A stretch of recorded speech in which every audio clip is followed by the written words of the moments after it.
গৌরলীলা গান মানে কি জানেন তো? গৌরলীলা গান শুধুই মাত্র কথা, গৌরীয় কথা, ভক্তদের কথা। যার জন্যে এই দেখুন চপাল গোপাল, সে যখন শ্রীবাসের মন্দিরে, যেখানে হরিনাম কীর্তন মহাপ্রভু করছিলেন, এই যে এখানে হরিনাম কীর্তন হয়েছে, এই মন্দিরটার নাম কি? শ্রীবাসের মন্দির। এই শ্রীবাসের মন্দিরে মহাপ্রভু হরিনাম কীর্তন করেছিলেন। এটা কলিযুগের কথা, আর কলিযুগেরই হরিনাম আমরা আস্বাদন করেছি গতকাল সারা দিন রাত্রি। এটা কলিযুগেরই ঘটনা। আর আমরা যেটা কুঞ্জ বর্ণনে আস্বাদন করবো ওটা বৃন্দাবনের ঘটনা, ওটা এখানকার নয়। চপাল গোপাল যখন রেখে দিল তর্কলঙ্কা, ন্যায়রত্ন, বিদ্যারত্ন, 3 পণ্ডিত। আর যারা পণ্ডিত থাকবে, গ্রামের যারা মোড়ল, আজকালকার দিনে অল্প বয়সের ছেলে মেয়ে যারা আছে তারা হচ্ছে মোড়ল, ঠিক আছে? কিন্তু একটা বৃদ্ধ মানুষ যারা আগে 5 বছর আগে মোড়ল ছিল, তারা দেখবেন এখনো পর্যন্ত ওই বাচ্চা ছেলে মোড়লদের ভুল ধরেই চলেছে, তাদেরকে মেনে নিতে পারবেন না। এটা কিন্তু স্বাভাবিক। আগের যুগের মানুষের বুদ্ধি প্রবীণ যারা মানুষ ছিল তারা লেখাপড়া জানতো না। এখনকার ছেলে পেলে অত্যাধুনিক যুগে অনেক লেখাপড়া জানে, তাদের ব্রেন আলাদা। তাদের এখনকার বর্তমান ছেলে যারা রয়েছে তাদের দেখবেন ব্রেন কত সূক্ষ্ম, একটা কম্পিউটারের মতো কাজ করবে এখনকার বর্তমান ছেলে মেয়ে যারা রয়েছে তাদের ব্রেন। কিন্তু আগের দিনের মানুষের ব্রেন কি এতটা সূক্ষ্ম ছিল? কিন্তু সেই মানুষগুলো এখনকার এই বাচ্চাদের কিন্তু ব্রেনটাকে মেনে নিতে পারবে না। চপাল গোপাল উনি যখন যাচ্ছিলেন রাস্তা দিয়ে রাত্রি 12টার পরে যাচ্ছিলেন, এই তর্কলঙ্কা, ন্যায়রত্ন, বিদ্যারত্ন এরা ছিলেন নবদ্বীপের পণ্ডিত সমাজের হেড, পণ্ডিত সমাজদের মধ্যে সমাজপতি যাদেরকে বলা হয়। ন্যায়রত্ন, তর্কলঙ্কা এবং বিদ্যারত্ন, দেখবেন চৈতন্য চরিতামৃতে একবার স্বর্ণাক করে লেখা রয়েছে। এরা 3 জন কি করেছিল না, মহাপ্রভুর এই হরিনামটাকে বন্ধ করে মহাপ্রভুকে নবদ্বীপ ছাড়া করার জন্যে এরা পরিকল্পনা করেছিল। কেন না, সবাই যখন দলে দলে এই হরিনামের দলে দলে যোগ দিতে শুরু করেছিল, নারী পুরুষ, তখন তাদের বিবেকে বাঁধলো, কিরে ওই শচীর ছেলে, অল্প বয়সের একটা ছেলে, তার ওই কৃষ্ণ নাম বলতে বলতে দেখছি নারী পুরুষ সবাই হরিবোল হরিবোল করতে করতে দুহাত তুলে চলে যাচ্ছে। আমাদের কথা তো কেউ শুনছেই না, আমরা ব্রাহ্মণ আবার পণ্ডিত, আমাদের কথা শুনছে না, আর সবাই তার তলে চলে যাচ্ছে তার কথা শুনে। এ বেটাকে তাড়াতে হবে, পরিকল্পনা।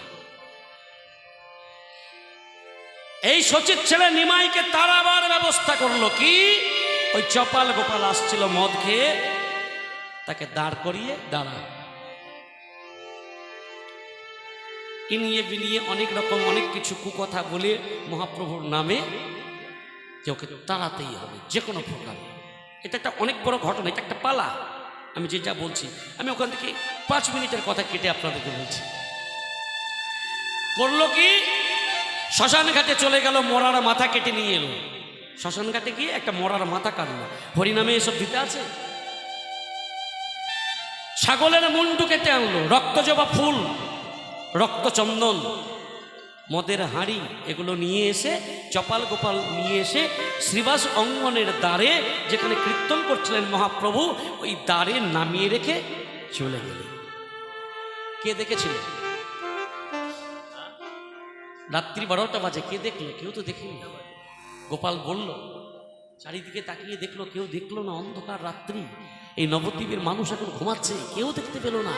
আমি যা করার করে দিলাম, সকালবেলা উঠে নবদ্বীপের মানুষ, বৈষ্ণব সমাজ, তারা দেখবে গৌর হরি হরিনাম করে যে মন্দিরে, সেই মন্দিরে কিনা মাতৃপূজার দ্রব্য রেখে দিয়েছে। তাহলে নিশ্চয়ই মহাপ্রভু মদ খায়। ছাগলের মুন্ডু কাটা, রক্তজবা ফুল, যেটা মায়ের পূজা হয়, ব্যাপারটা কি? দিনের বেলা বলছে নিতাই গৌর হরি বল, আর রাত্রিবেলা এই কাণ্ড। কেউ মেনে নেবে না, সবাই ঘাড় ধাক্কা দিয়ে নবদ্বীপ ছাড়া করবে গৌর হরিকে, আর তখন আমাদের রাজত্ব আবার চলবে। এটা ছিল পরিকল্পনা। কিন্তু কি হলো, দেখতে দেখতে সকাল হয়ে এলো।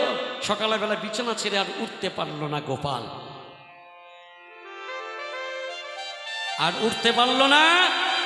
গোপালের স্ত্রীর নাম নিস্তারিণী, ডেকে উঠলো, নিস্তারিণী তুমি তাড়াতাড়ি আমাকে একটু ধরো। কি হয়েছে? বলে হাতে পায়ে যন্ত্রণা, আমি বিছানা ছেড়ে উঠতে পারছি না।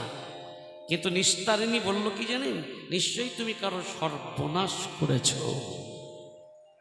কারণ ভালো কাজ তোমার দ্বারা হয় না, তুমি পণ্ডিত হতে পারো। চপাল গোপাল কিন্তু পণ্ডিত, মহাপ্রভু তিনিও পণ্ডিত, এক ক্লাস ফ্রেন্ড।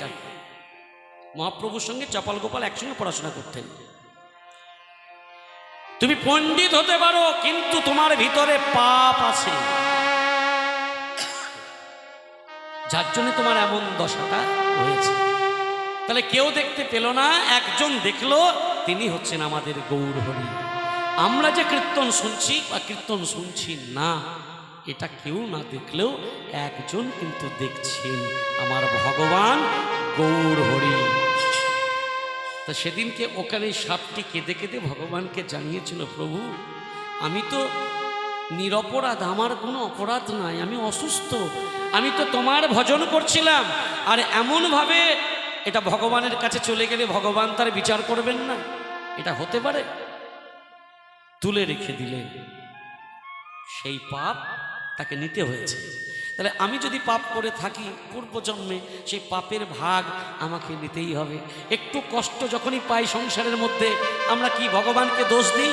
কিন্তু ভগবান তো আমাদের বাবা, ভগবান তো আমাদের পিতা।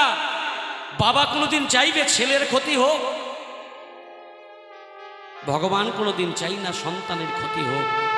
আমরা সবাই তার সন্তান, তাই আমাদেরকে সুস্থ রাখাই ভগবানের কাজ। আর আমরা ভুগছি কেন? আমাদের দোষে, আমাদের কর্ম ফলে। একবার দুহাত তুলে নিতাই গৌর হরি বল, বলে হরি বল, ভজ মন কেবল, শেষের সম্বল ভুলিও